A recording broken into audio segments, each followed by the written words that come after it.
Hey guys, how's it going? Shumar, aka Baby Shan 33, coming back at you again today. So much stuff going on in the game, so much information coming out fast. But right now, we are going to be talking about Champion Spotlight for Apocalypse. So today, they released the Spotlight for both Apocalypse and Professor X. I have released the one for. You will find the Spotlight for Professor X on the channel. Please go check that out. But right now, let's discuss Apocalypse. Um, and Apocalypse is going to be basically he's a big part of his kit is going to be ramp up. So, and then just knowing Apocalypse and his storyline, you know, if you've watched the cartoons and stuff like that, you know how he gives he gives like the horsemen his horsemen, he basically empowers them and makes them stronger. So, in this sense, as he ramps up, he can make himself stronger, or he can make those mutants around him stronger. But let's get into this, and it'll all become clearer as we kind of go through his abilities.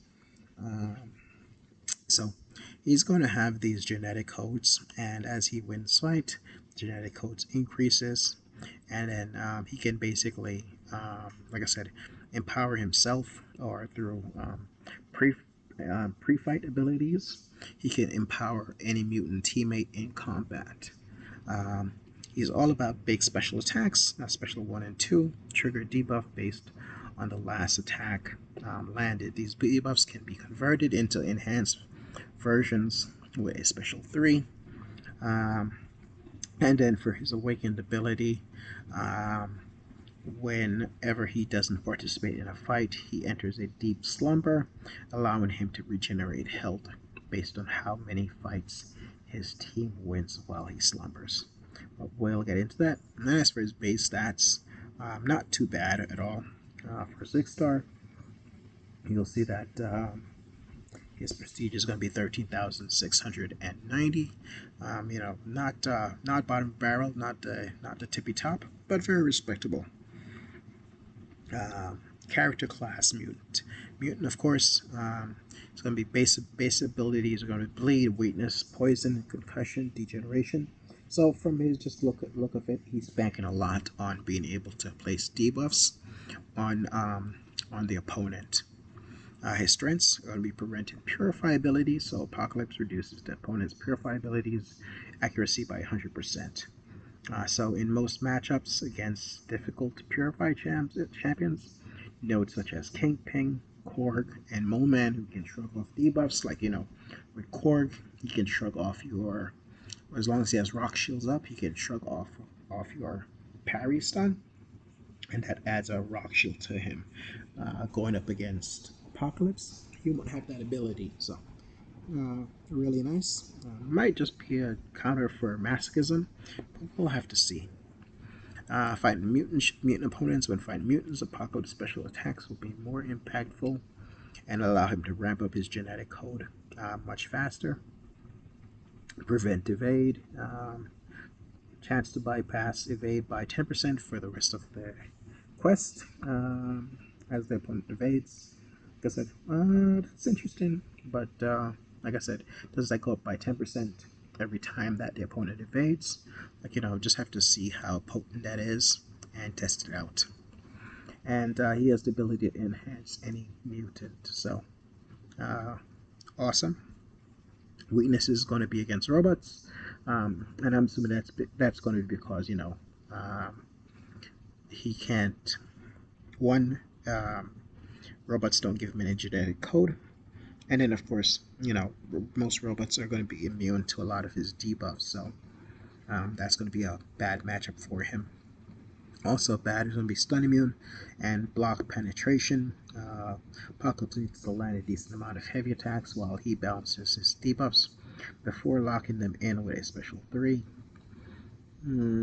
Stun immune matchups will significantly reduce his effectiveness, and opponents who deal damage through blocks will chip him out fast. So like Corvus, who can crit through blocks.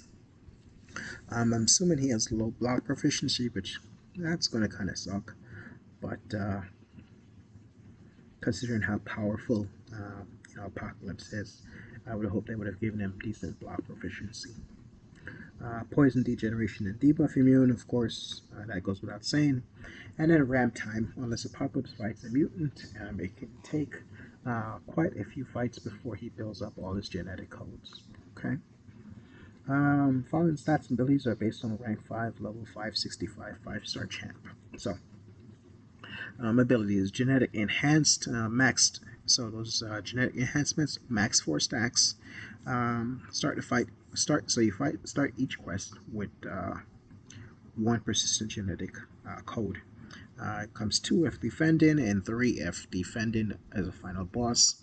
It's kind of like champion in a way, because with champion, if he's a final boss, then he gets extra attributes. Looking to make him more of a defensive hero. I kind of hate that, but that's been like the theme of 2020. Knock out a non-robot opponent, grants 1 genetic code. Like I said, the ramp up. Gain 2 genetic codes at the start of the fight when fighting a mutant. At the start of the fight, gain 1 indefinite passive prowess for each genetic code, each increase in special attack damage by 40%. So you have 4 stacks max. If you're fighting, if you fought a non-robot, say like you've gone in and you've had 2 fights, you're always starting with 1.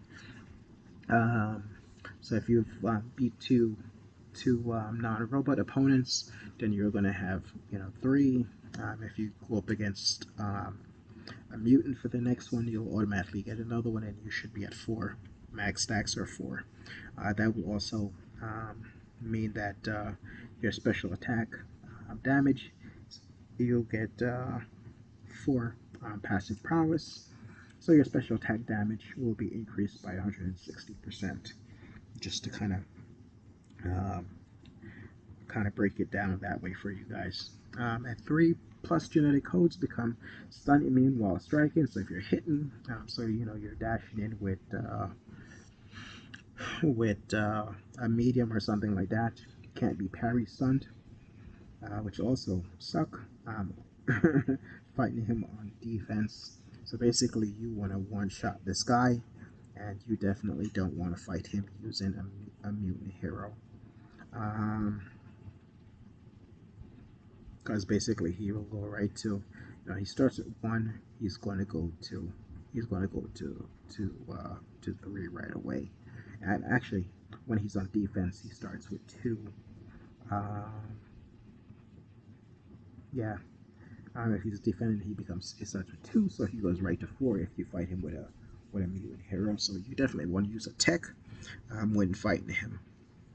And if you can use a robot. So at 4 genetic codes, striking opponent's block with light attacks inflict a stun debuff for 0.8 seconds. Cooldown 12 seconds. This has no effect against well-timed blocks. So you can't like block bait a heavy attack. You need to basically go for a parry. But if he's at 4 and you just start letting him hit into you with light attacks, he's going to stun you and basically wreck you. Developer notes: when using genetic code, Apocalypse has the ability to hold infinite passive prowess effects, making him great in some more niche situations, such as special connoisseur node in Act 6. Additionally, Apocalypse's ability to stun into blocks is a great situation where the opponent is playing hard to get, giving him an instant combo opener. So, definitely, when you start thinking of nodes like oscillation, when they're going between being very aggressive and then very passive. Develop immunity to bleed, incinerate, and disorient effects over 8 seconds while suffering from them. Once developed, these immunities persist for the entire quest. So total molecular control. Each time the opponent evades, gain 10% chance to bypass. Okay, so it's each time they evade.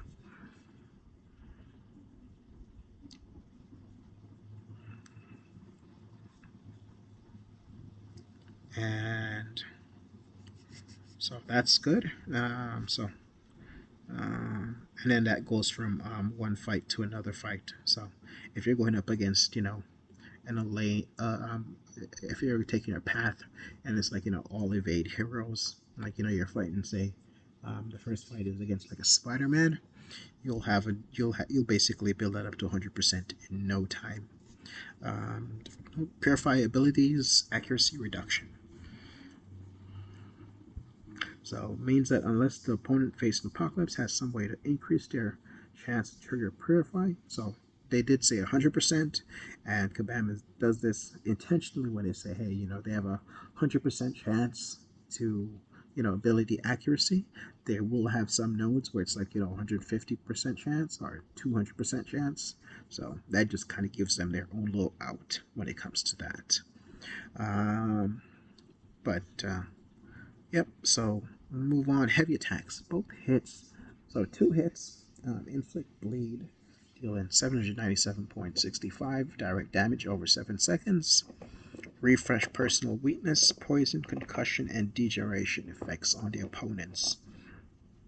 Special attacks. If the opponent is suffering from damage over time effect, special attacks, debuffs trigger, and activation and last 30% longer. So, like I was, said before, seems that his damage is going to be mostly about those debuff abilities.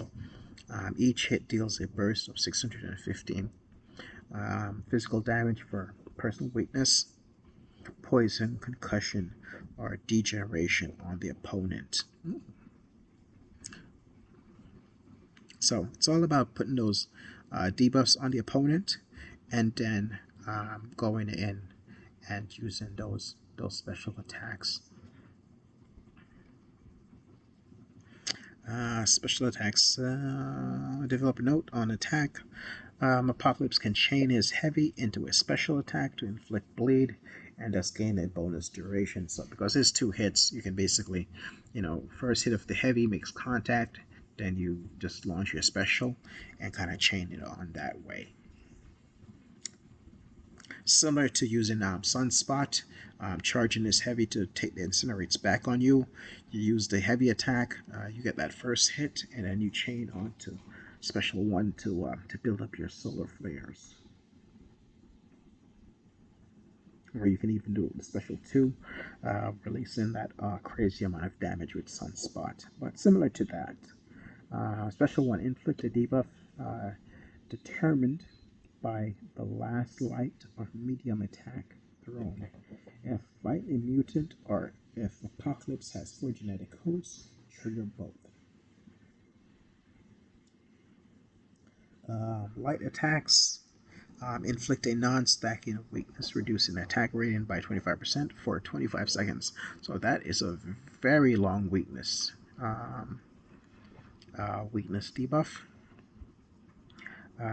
Medium attacks inflict a non-stacking poison, dealing 4,558 direct damage, and reduces health by 30% for 25 seconds. So also not too bad at all. Let's see. Special 2, inflict a debuff determined by the last light or medium attack thrown. If fighting a mutant or if Apocalypse has 4 genetic code, trigger both. Light attack inflict non-stacking concussion, reducing ability accuracy by 35% for 25 seconds. Medium attack inflicts non-stacking degeneration. So sounds like for 7,976 direct damage over 25 seconds. So that's a pretty big, degeneration. It's going to be definitely doing a lot of damage. From what it looks like, going for, a special 2 with, doing a medium, ending a combo in a medium, and then launching a special 2. Probably going to give you some crazy amount of damage. Special 3, all personal weakness, poison, concussion, and degeneration effects on the opponent are triggered at 100% potency and paused indefinitely. This potency increase does not stack multiple times. If no personal weakness, poison, concussion, or degeneration effects are active, inflict two at random. These will not gain additional potency and will not be paused.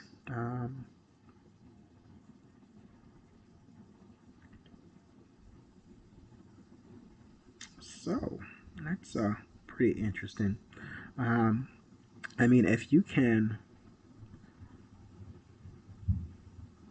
just kind of like looking over this quickly, and if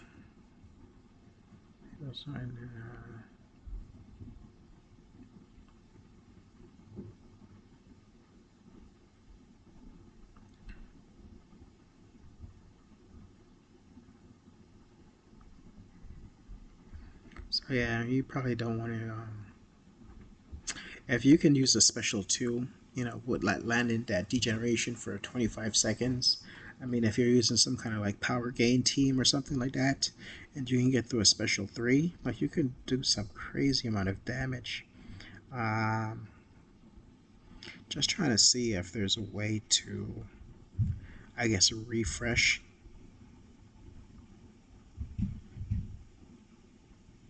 Yeah, um, so basically, if you can do a special two, get that degeneration up, um, and then you can use your heavy attacks.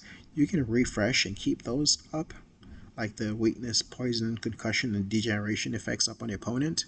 So if you can get those, like in a longer fight, if you can get your special one off, probably with um, medium attack ending, so you'll have the poison. Then of course your medium attack with a special two. Then you'll have the degeneration going. Most opponents are going to melt really quickly, and if you can even do it with also with the poison and so forth, it's just going to be a crazy amount of debuff damage. And then launch a special three. You'll increase the potency and get a pause and paused indefinitely. It's just gonna be mad. So definitely some possibilities of doing some insane amount of damage through all of that, through all of those debuffs. But let's go down to um, so yeah, ideal loop is SP1, SP2. Get the debuffs you want to use. Then you want to use heavy attacks to refresh them to build up to a special 3. Horsemen of the Apocalypse pre-fight and cross-fight. Once per quest, if Apocalypse has 4 genetic codes, he can spend them in the pre-fight screen to place a cross-fight on the next fight. The next mutant teammate, excluding Apocalypse, to enter the fight becomes a Horseman of the Apocalypse for the rest of the quest. Horsemen gain the following abilities: 100% bleed resistance, so nice if you're running suicides, and or you're just tackling a node that has bleed. And indefinite prowess increases special attack damage by 50% and 30% offensive ability accuracy. Go unblockable for 2 seconds when the opponent purifies a debuff. So sounds crazy. Once per fight, goes unstoppable for 3 seconds when struck. So a nice little safety mechanic.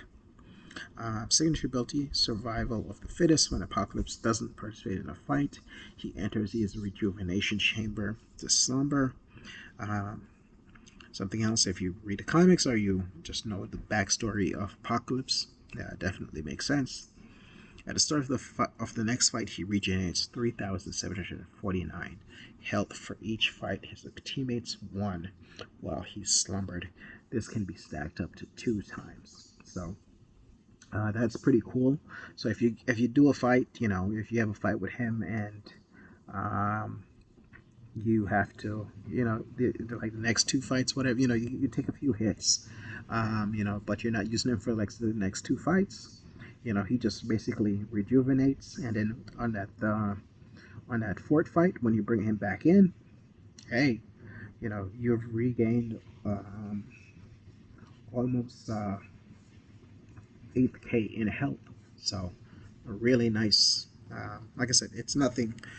It's nothing. It definitely saves you some potions. So it's not an awakened ability that you must have, but it can definitely be useful. And then synergies. First one with Apocalypse himself.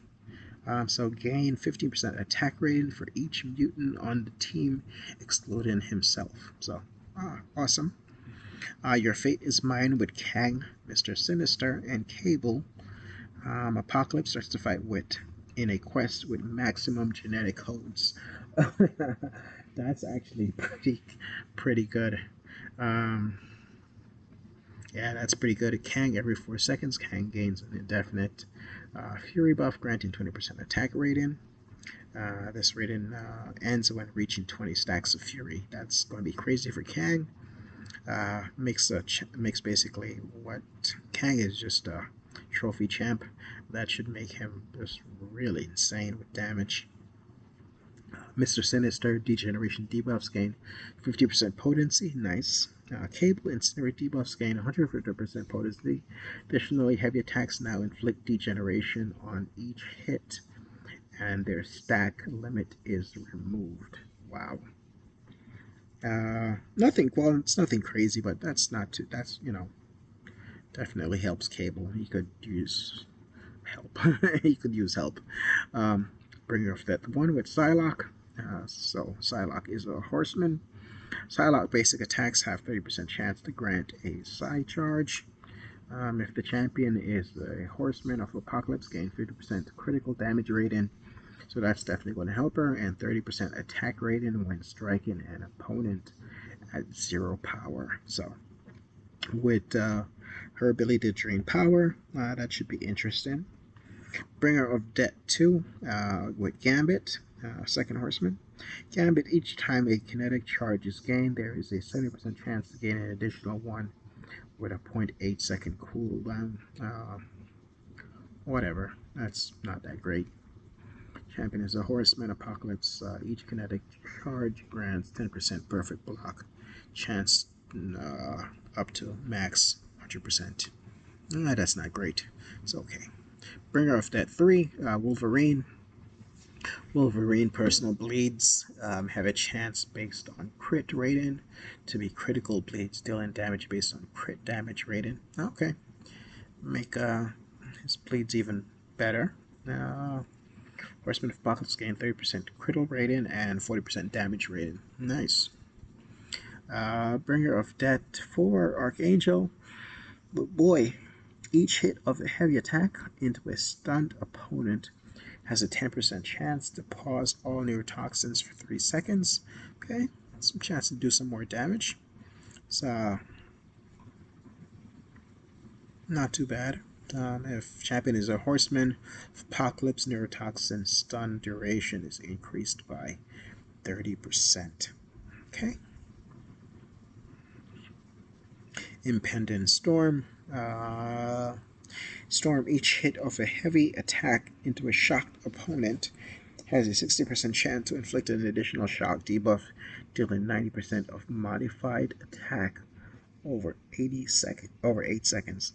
Interesting. And if a horseman Apocalypse shock effects last 50% longer, and heavy attacks refreshes all shock debuffs on opponent. That's pretty cool. Guardian of the Pyramid, Storm Pyramid X, after charging her dormant prowess. Storm has 70% chance to trigger passive prowess for each prowess buff that is already active. Each increases special damage by 20% for 6 seconds. And then gain 30% crit rating and 20% prowess potency. The crit rating, her crit rating is kind of low, so that definitely helps her a lot. Making her a horseman. Recommended masters in equity, recovery, and double edge. All Apocalypse will take some bleed damage initially. He will quickly develop a full immunity to bleed for the rest of the quest, allowing him to benefit from attack rating bonus without suffering its bleed. So that is Apocalypse in a nutshell. Like I said, I do wish they I'm hoping his block proficiency isn't as bad as they're making it seem. Like I said, he should be a much tougher um, hero. I do agree with the fact that uh, they're making him so giving him so many debuffs just based on the character. I can definitely understand that. The rejuvenation, all things that are kind of in line with who Apocalypse is, and being able to make characters around him much stronger makes him seem like a really interesting hero. I don't like the fact that they're kind of like, okay, well, just based on defense, they're giving him these attribute buffs to kind of just make him more of a pain to deal with. If like if you're setting up if you're setting it up, let that be a note or something like that, but don't let it like, okay, on defense he gets, that's when his genetic masteries go up or something like that. That's not something I really like, or think that they're being fair with when they're designing the character. um, but overall, he seems like a really interesting character. I like what they do with how he improves the heroes around him. But at the same time, I mean, his overall abilities, it's maxed out, and it's balanced out with some of his weaknesses so that they're, you do have characters that you can use against him. But should be an interesting hero, and I can't wait till he's added to the game, and if lucky enough, would love to add him to my roster. All right, guys. And don't forget to. That is it for now. Like I said, I do have the Professor X spotlight up on the channel also. Please go check it out, and don't forget to hit the like button, subscribe, and turn on notification for all of these fantastic things that are coming to the game, so that I can go ahead and share them with you. All right, guys. Have a blessed one.